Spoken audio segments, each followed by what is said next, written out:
the statement games matter this first game of the season? I don't know what a statement game is, so I guess that's your answer. If we win the game, I guess what statement did we make that we're better than them in game one? They win the game, I guess it means they're better than us in game one. It still matters, like anybody that says when you play the Lakers or you play Golden State or that it doesn't matter, they're lying too.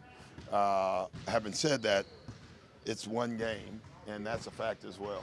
So they're all true. Do you use this as a gauge of some sort? No, I don't. If I'm using a gauge after the first game, then we got some serious problems. You know what I mean? So I don't know when I'll start gauging. You do at points. You do have a gauge. I'm never sure when that is, but there's a point in the season where you're looking at everyone else and looking at your team, and you're saying we need to get better or conditioning. I mean, there are always things you're going to gauge for sure. With that being said, what is it that you want? Obviously, a W tomorrow. That's it. But what are you trying to Win. That's it. Yeah. Yeah, I'll take it any way it comes. Doc has been this team's primary ball handler for a long time. Yeah. And now they're going to exclusively. How does that? They're going to exclusively play him in one part. Yeah, we'll see about that. I'm not believing it. You're not believing it. No. Assuming that's true. Yeah. How would that affect how you prepare for a LeBron? Not at all. LeBron, I didn't. Is there a team that he's been on that I know about that he wasn't the exclusive ball handler? Yeah, I mean, for the most part, he's always been the ball handler. Yeah, exactly. He'll still be that too. There's no such thing as an exclusive ball handler in basketball. Number one, I can't imagine none of the other guys ever handling the ball. You know what I mean? So I personally think LeBron will get the ball a lot. If I was coaching LeBron, you know what I would do? I'd make sure LeBron had the ball a lot. He's one of the great passers in the history of the game that people don't talk about it enough. They really don't. I've always likened him. He gets compared to Michael, and I've never agreed with that. I've always said Magic. He's far more Magic than any player that's ever played the game. So I don't see what he's doing different than handling the ball. Hey Doc, what have been the interactions with Laker fans like over the years here?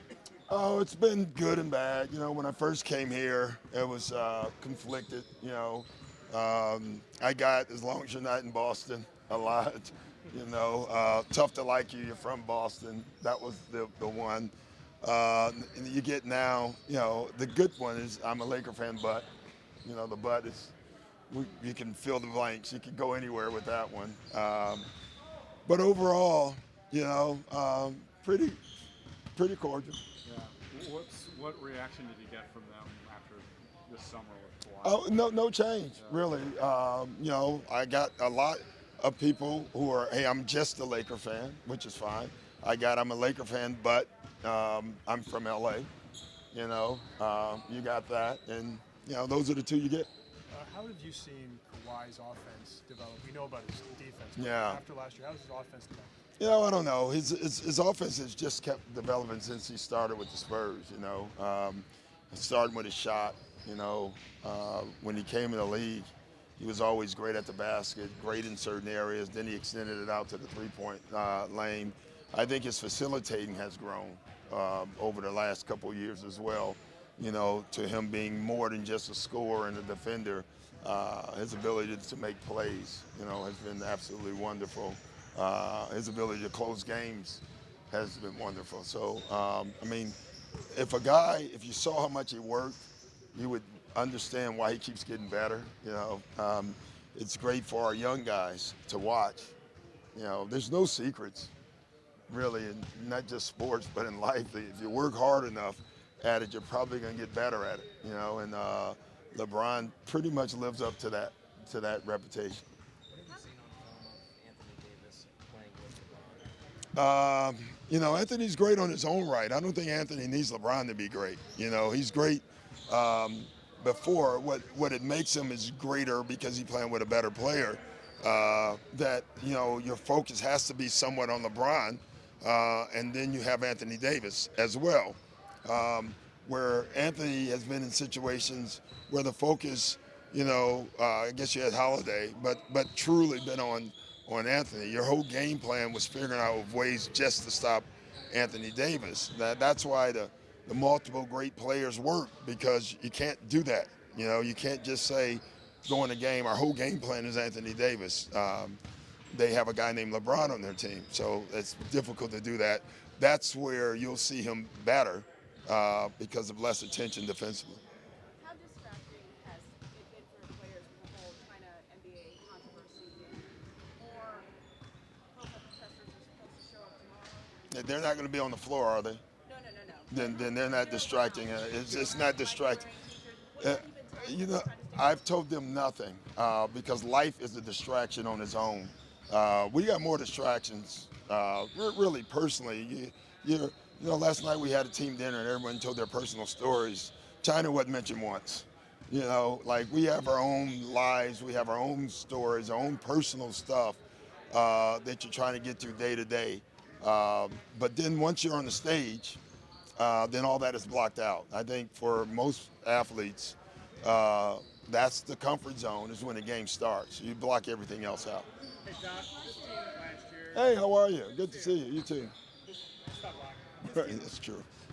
This team last year was so good playing from kind of beneath and as like an underdog. And Yeah. all that stuff. Obviously, expectations are wildly different this year. Have you seen in training camp that mentality that they had last year? Have you seen flickers of that? Or is it Yeah, I don't think the mentality changes.